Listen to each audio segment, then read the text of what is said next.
Sa mga kapuso nating sumasakay sa MRT, laging maging alerto. Isang pasahero ang nadukutan habang nakikipagsiksikan pasakay ng tren. Balitang hatid ni Von Aquino.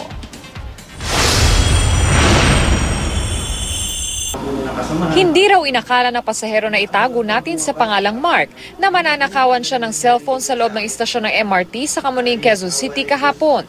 Kwento ni Mark, siksikan at papasakay na sila ng tren kasama ang kanyang misis at dalawang katrabaho nang bigla umano siyang tinabihan ng isang lalaki.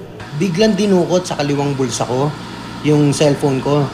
Isang kapako lang na wala na kagad yung phone ko. Agad daw niyang sinunggaban ng lalaking nakita niyang kumuha ng kanyang cellphone.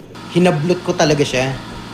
Nung nakita ko na parang binubulsa na niya eh. And then, hinablot ko na siya, hindi ko na siya pinakawalan. Hinihingi ko yung phone ko, sabi ko, akin na yung phone ko.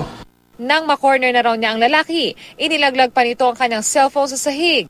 Kinilalang suspect na si Ian Culiano. Ikaw ba yung nagnakaw? Suspect lang po. Nabawi ni Mark ang kanyang cellphone at agad na sa kote ang suspect na ngayon ay nahaharap sa kasong theft.